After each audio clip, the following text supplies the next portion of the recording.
नमस्कार। अहिलेको चुनावी प्रतिस्पर्धामा घन्टीमय देश बनिने भएको छ। उहाँहरूलाई सबैलाई शुभकामना। विशेष गरी हाम्रो प्रधानमन्त्रीज्यू सुशीला कार्कीज्यूलाई विशेष धन्यवाद।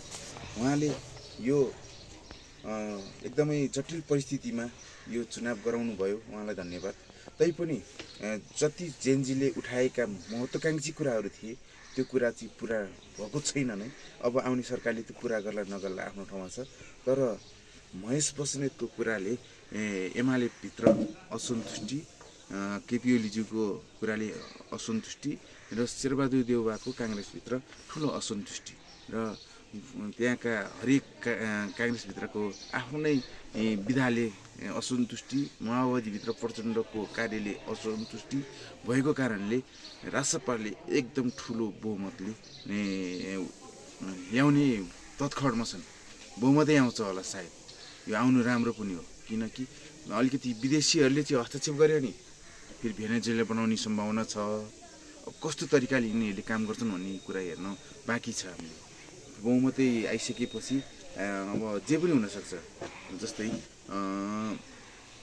यिनीहरूलाई हनी ट्यापमा पार्न सक्ने सम्भावना हुन्छ। तर त्यो ट्यापमा फस्छन् कि फस्दैन, नफसेदेखि उनीहरूको ज्यान जाने सम्भावना,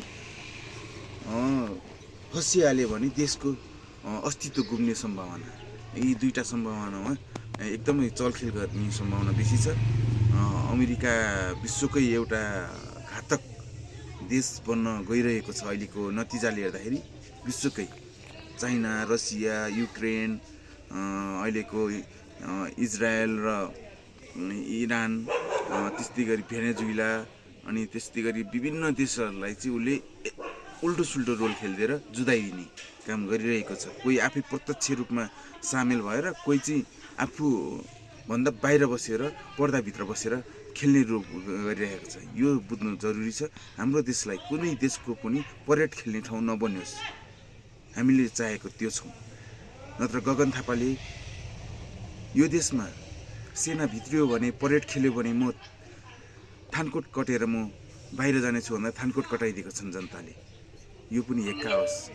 त्यही भएर जनताको नीति नियममा बसेर जनतालाई हितमा हुने काम गरियोस् भन्दै मेरो दुई शब्दहरू यहीँ टुङ्ग्याउँछु।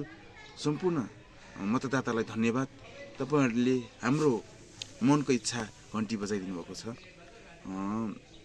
आफ्नो ठाउँमा बसेर, देश विदेशमा बसेर कोहीले भोट समर्थन गर्नुभयो होला, कोहीले भोटै हाल्नुभयो होला आएर, कोहीले चाहिँ अब घर परिवारलाई भनिदिनु भयो होला। हामीले पनि त्यस्तै गरेर वातावरण सम्पूर्णको हात छ। यो सम्पूर्णको हात छ। यहाँनिर विरोध गर्नेको नि हात छ, समर्थन गर्नेहरूको नि हात छ। यो घन्टी जिताउनु भनेको सबैको हात छ। अनि यो सबैको हात मिलेर यो बहुमत आउने सम्भावना छ। बहुमत आएको राम्रो, तर कार्य चाहिँ राम्रो गर्नु पर्यो भन्ने हाम्रो चाहना छ। हस्, धन्यवाद।